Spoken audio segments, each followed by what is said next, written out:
O termo francês fin de siècle, em uma tradução livre para o português, significa fim do século e é normalmente utilizado para se referir ao final do século XIX, um período marcado por medos e ansiedades relacionados ao que estaria por vir no século seguinte, caracterizando posturas tanto snobistas quanto decadentistas. As situações políticas, econômicas, sociais e culturais contribuíram para o desenvolvimento destes sentimentos de término de uma era, de encerramento do século. A existente de que o desenvolvimento da ciência serviria como salvação das sociedades começou a se concretizar com as novas invenções que surgiram ao decorrer do século, como o jornal, que facilitou a comunicação, os meios de transporte, como o navio a vapor e os trens, que contribuíram para acelerar o deslocamento entre grandes distâncias, e os primeiros filmes de cinema, que revolucionaram as formas de acesso à cultura. Alguns dos colaboradores muito importantes para o progresso do século XIX foram Darwin, com a sua teoria da evolução das espécies, Hegel, Comte, entre outros. O termo fim de século recebeu novas traduções e significados em outros países. Na Inglaterra, o termo significava a sugestão de tudo novo e estranho, o que relacionava-se ao perigo do colonialismo inglês. Em Portugal e na Espanha, relacionou-se ao negativismo cultural proveniente do período político conturbado dos países. Já na França, o termo estava relacionado à queda do Império Napoleônico, entre outras questões, como a moda e a sofisticação. Para muitos historiadores, a expressão fim de século, quando relacionada ao século XIX, perde o sentido cronológico, de marca temporal, e assume uma significação similar a fim do mundo, expressando um sentido apocalíptico para o final de uma era, apontando as reformas e mudanças que estariam por vir e que revolucionariam a realidade até então vivenciada. Até por isso, o fim do século, no sentido não cronológico, não é considerado o ano de 1900, e sim 1914, com a Primeira Guerra Mundial, que definitivamente estabeleceu os novos padrões e caminhos que seriam seguidos nos próximos anos. No aspecto cultural do final do século XIX, vemos o uso revolucionário de um aparato inicialmente criado para fins científicos, a câmera de vídeo. Na década de 80, os irmãos Lumière criaram a câmera, gravaram o considerado primeiro filme e o apresentaram em 1895, com apenas 1 minuto de duração, chamado Chegada de Trem à Estação da Cidade.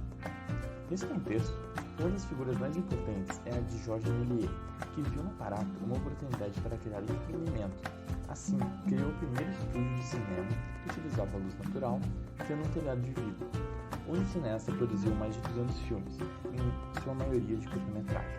Uma de suas obras mais famosas foi seu primeiro filme, que se chama em 1896, A Viagem à Lua. Méliès foi criador de diversos efeitos especiais e visuais amplamente utilizados durante o século XX, como cortes de filmagem e efeitos de iluminação. Infelizmente, após falir em 1923, George queimou seu estúdio e muitos de seus filmes foram perdidos. Isso explica a fama de seu primeiro filme, que foi um dos poucos recuperados. O cinema, como conhecemos hoje, tem suas matrizes nas ideias de Georges Méliès. Sua influência no último século foi grandiosa, havendo diversas inspirações para a criação de efeitos especiais e logística de filmagem.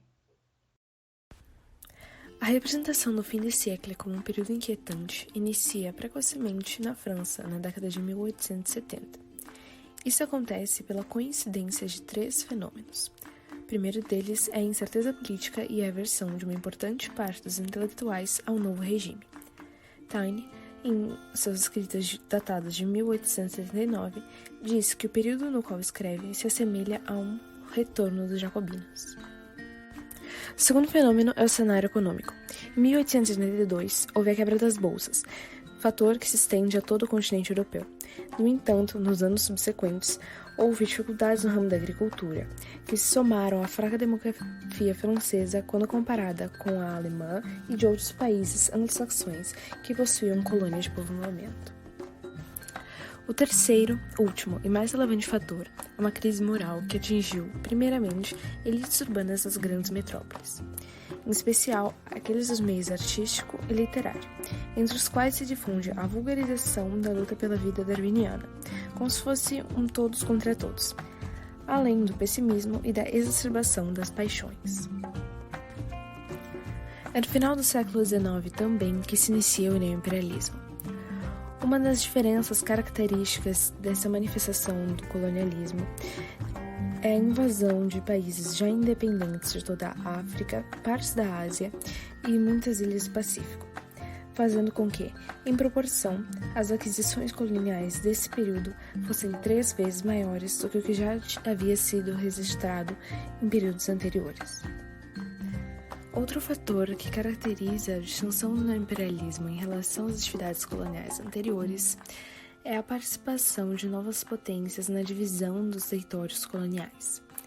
Entre elas estão a Alemanha, os Estados Unidos, a Bélgica, a Itália e a única potência do continente asiático que estava sendo ocupado nesse momento também, o Japão.